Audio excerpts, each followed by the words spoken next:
Hey everyone, today I want to talk about a very common problem. So common that it happens in every single business that exists today.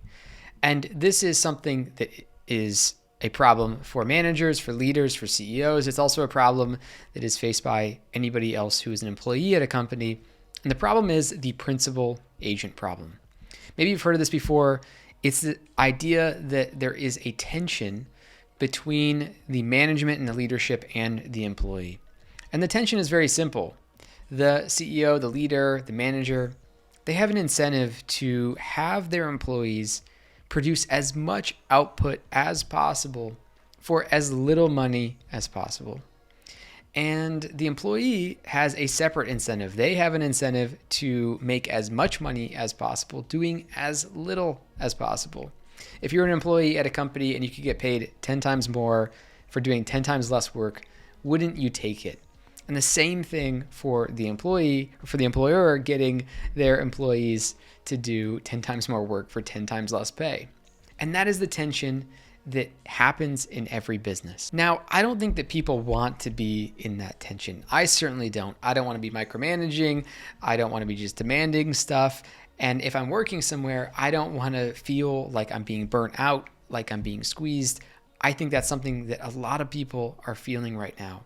And so we need some way to resolve that tension, some way that employees and leadership can be on the same page to produce something productive without getting one side too frustrated or too burnt out. Now, I've had to work with all different types of people, delegating, managing. I've worked with plenty of people who are the creative type people, myself included. They're pretty hard to manage. They work when they feel inspired, that type of thing.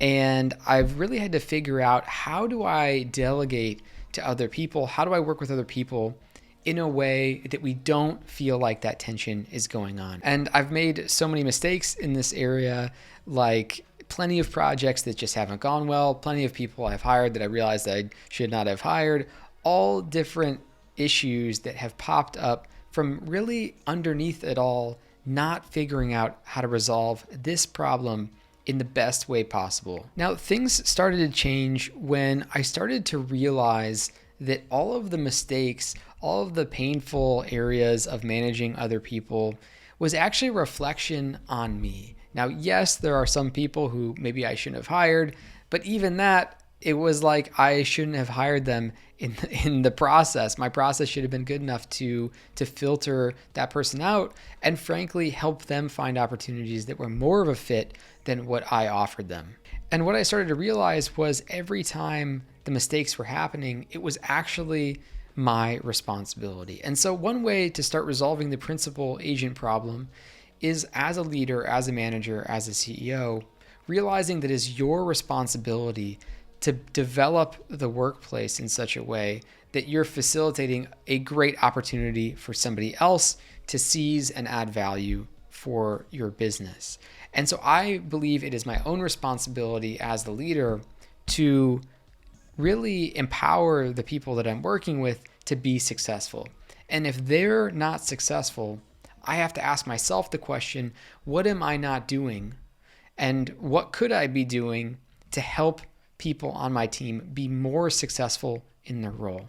So I see it as a responsibility on me, not just on them. The second thing is, I really realized that I needed to instill people with the full context of what it is that we're doing. If we don't have a shared mission, if we don't have a clear vision, if people aren't excited about where you're going, where the company's going, then how would they get excited about their work every day? How would they feel meaning and purpose and interest in their work outside of only thinking about the monetary component? And we know this is true for everyone. For everybody has motivations that aren't just about money. We want meaning, we want to contribute, we want to be a part of something special. And if you don't share the vision and the context of not only where things are going, but how that person uniquely fits in making that vision happen, then there's just going to be a fizzle out where people start to think about, I'm just in it for the money. I'm just here for the paycheck. And you absolutely, of course, do not really want that in your business. The last lesson that I learned that you can apply is it really helps to understand the individual motivations of everybody that you work with. Everybody is driven by a different set of interests, and everyone is in a different circumstance. And so one person might be very driven by increasing their income. Another person might be very interested in joining your company or your project because they want to learn. Another person might want more flexibility, and they say, I want to work with you because this is a remote opportunity and I'm excited about that. But understanding the individual motivations that people have helps you craft a workplace that helps fulfill those motivations. If somebody really wants to learn a skill, how can they learn that skill while being paid by your company? If somebody is really interested in getting more flexibility, how do you add more flexibility into your working style so that they get a little bit of that time off, maybe to spend more time with their family? If you can understand the motivations of the other person and build a process or system in your business that helps fulfill them, they will be happier. And what starts to change is, instead of you both being at tension, now you begin to collaborate. And that's really the point here. The point is that collaboration is ultimately what you want. You don't want to micromanage. You don't want to be at tension. You don't want to be at war with your employees. You want to be collaborative. You want to be creating an environment where you're both sitting on the same side of the table, looking off into the distance and saying, how can we create that together? How can we build something together where we both see clear benefits that are about our own self-interests? And that's how you solve or resolve or begin to resolve the principal agent problem. You start seeing people not as robots, not as somebody who's stressful to manage, but a collaborator where you both are working through the vehicle of a business or a project to achieve more of what you're wanting in life.